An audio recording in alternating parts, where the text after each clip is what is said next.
तरुणांची माती वडकवण्याचं काम होतंय का? 100% आज आपण पाहू शकता की नेपाळमध्ये ज्या जेन्झी मतदारांनी पूर्ण तिथलं जे सरकार आहे त्या सरकारला पूर्ण बदलून टाकलेलं आहे आणि कदाचित अशाच पद्धतीने युवकांना म्हणजे कन्फ्यूज करण्याचं काम, त्यांना त्यांचं माइंड डायव्हर्ट करण्याचं काम कदाचित ह्या नेते मंडळींकडनं होत आहे.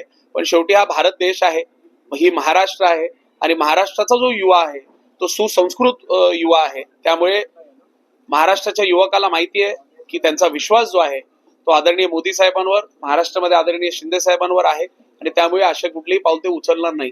परंतु सर्व महाराष्ट्राच्याच नव्हे तर संपूर्ण देशाच्या युवकांकडनं आम्हाला मागणी, युवासेना म्हणून आमच्या सगळीकडे मागणी येतात. म्हणजे आज आपण पाहू शकता हे काय विषय फक्त मुंबई ठाणे मर्यादित नाहीये.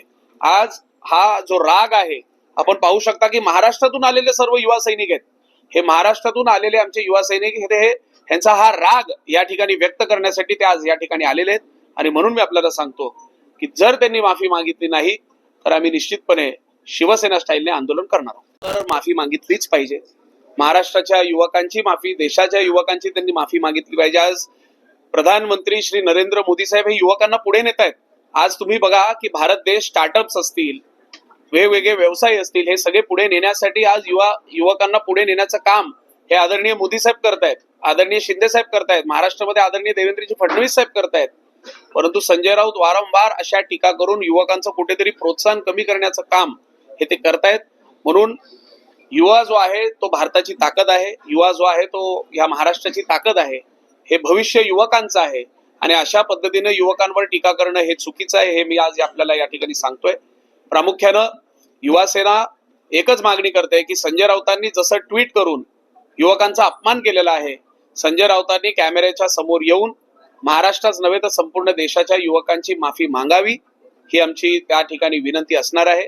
आणि निश्चितपणे जर त्यांनी माफी मागितली नाही तर शिवसेना स्टाईलने, युवा सेना स्टाईलने आम्ही जे आंदोलन करायचं आहे ते संपूर्ण महाराष्ट्रामध्ये संजय राऊत यांच्या विरोधात आंदोलन करणार आहोत. सर, संजय राऊत यांच्यामध्ये संघर्ष सुरू आहे, कुठेतरी या संघर्षाचा राग या ट्विटच्या माध्यमातून आलाय. नाही, हे भांडणाचाच परिणाम मला दिसतोय.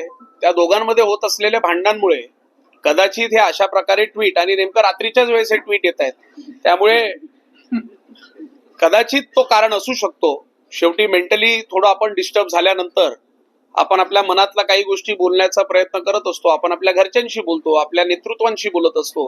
परंतु संजय राऊत साहेबांकडे आता नेतृत्व सुद्धा नाहीये, कारण त्यांच्याच पक्षाच्या वरिष्ठांसोबत काही पटत नसल्यामुळे त्यांनी कदाचित तो राग त्या ट्विटच्या माध्यमातून, ती भावना जी त्यांची होती त्या ट्विटच्या माध्यमातून त्यांनी व्यक्त केलेली आहे.